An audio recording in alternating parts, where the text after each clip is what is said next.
अतः समष्टि हित में, सबके हित में, दैवी संपत्ति संपन्न मान भावों के हित में जीवन का उपयोग और विनियोग करना चाहिए। शरीर का उपयोग और विनियोग धर्मार्जन में हो, लौकिक दृष्टि से यश की प्राप्ति में हो। धर्मानुकूल व्यवहार करने पर स्वतः कीर्ति या यश की प्राप्ति होती है। धर्मविमुख व्यक्ति बाहर से कितना भी धन जन संपन्न क्यों न हो, उसकी अमल कीर्ति नहीं होती, उसका अमल यश नहीं छाता। अतः जीवन का उपयोग और विनियोग जनहित में, लोकहित में, सर्वहित में होना चाहिए। सर्वहित करने पर ही आत्महित का मार्ग प्रशस्त होता है, क्योंकि आत्मा का उल्लास और विलास ही सर्व है। इस दृष्टि से जो विमुख व्यक्ति होते हैं वे केवल स्वार्थ की सिद्धि में जीवन का उपयोग और विनियोग करते हैं। कई भ्रांतियां होती हैं। देवता, पितर, मनुष्य, प्राणी, इन सब का ऋणी होता है मनुष्य। देवताओं के अनुग्रह से व्यवहार चलता है, पितरों के अनुग्रह से जन्म प्राप्त होता है। पशु पक्षी, इतर मनुष्यों और स्थावर प्राणियों के योगदान से जीवन यात्रा संपन्न होती है। नैमिषारण्य के एक महापुरुष कहा करते थे, ऋण चुकाना परोपकार नहीं। ऋण चुकाना परोपकार नहीं है ना। पहले तो हम ऋण चुकाने के लिए उद्यत हैं या नहीं। मातृ ऋण, पितृ ऋण, देव ऋण, भूत ऋण, इनको चुकाना कोई इन पर अनुग्रह नहीं है, यह तो हमारा दायित्व है।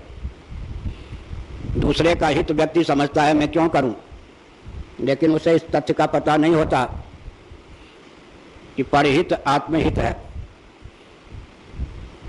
न्यूटन का है गुरुत्वाकर्षण का तीसरा सिद्धांत, to every action there is an equal and opposite reaction.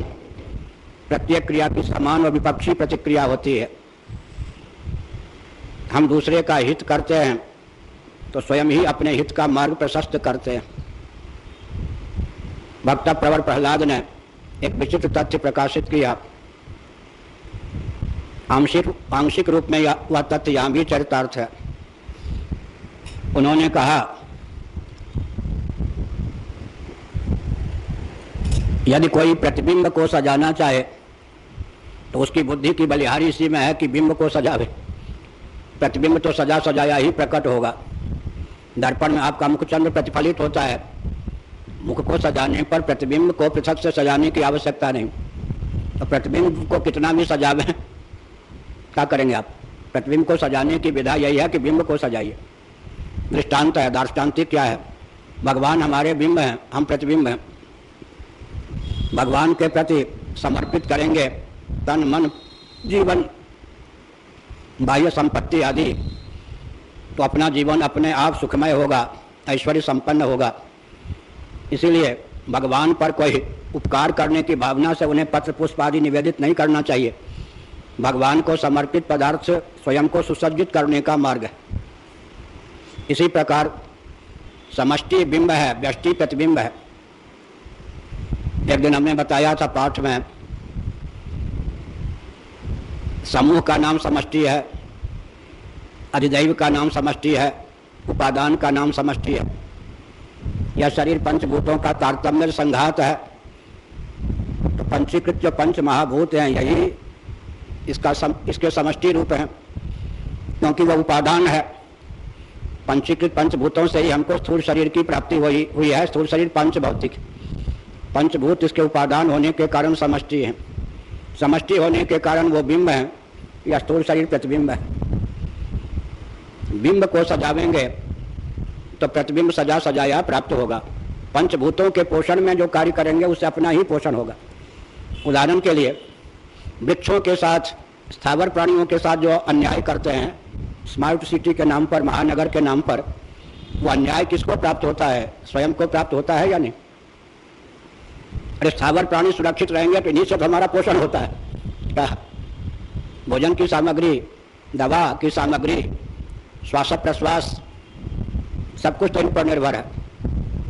पर्यावरण शुद्ध रहेगा तो हमारा जीवन शुद्ध रहेगा। स्थावर प्राणियों के साथ अत्याचार, अपने साथ ही अत्याचार, अन्याय, बाकी जो जंगम प्राणी हैं इनके ऊपर भी हमारा जीवन निर्भर करता है या नहीं? मनुष्यतर जितने जंगम प्राणी हैं और अपने अतिरिक्त जितने मनुष्य हैं उन सब के ऊपर हमारा जीवन निर्भर करता है। समष्टि हित में जीवन का उपयोग विनियोग करने पर व्यष्टि हित का मार्ग तो स्वतः प्रकाशित होता है, क्योंकि समष्टि बिंब है, हम प्रतिबिंब हैं। अनुराग जो निज रूप सौ जगते विलक्षण देखिए, तुलसीदास जी विनय पत्रिका। अपने वास्तव रूप में बिंब में अगर अनुराग होता है तो व्यक्ति की गतिमति स्थिति सामान्य व्यक्तियों की अपेक्षा विलक्षण हो जाती है, चमत्कार पूर्ण हो जाती। हमारे पूज्य गुरुदेव धर्म सम्राट स्वामी श्री करपात्री जी महाभाग ने हमको बताया, मेरी बात गांठ बांध लो, समष्टि अहंकार, समष्टि अभिमान व्यक्ति को ईश्वर कल्प बना देता है। विश्व की वैश्वानर भावापत्ति, तेजस की हिरण्यगर्भ भावापत्ति, प्राज्ञ की ईश्वर भावापत्ति का बहुत महत्व है। तयोर व्यष्टि समष्टिता पंचदशीकार में आया। पंचदशीकार ने कहा तयोर व्यष्टि समष्टिता, नेत्र की सूर्य भावापत्ति, मन की चंद्र भावापत्ति, वाक की अग्नि भावापत्ति, इससे जीवन में परिस्थिति आती है, जीवन परिष्कृत होता है। समष्टि अभिमान ईश्वर कल्प बना देता है। छोटा छोटा प्रयोग करके काम करना चाहिए।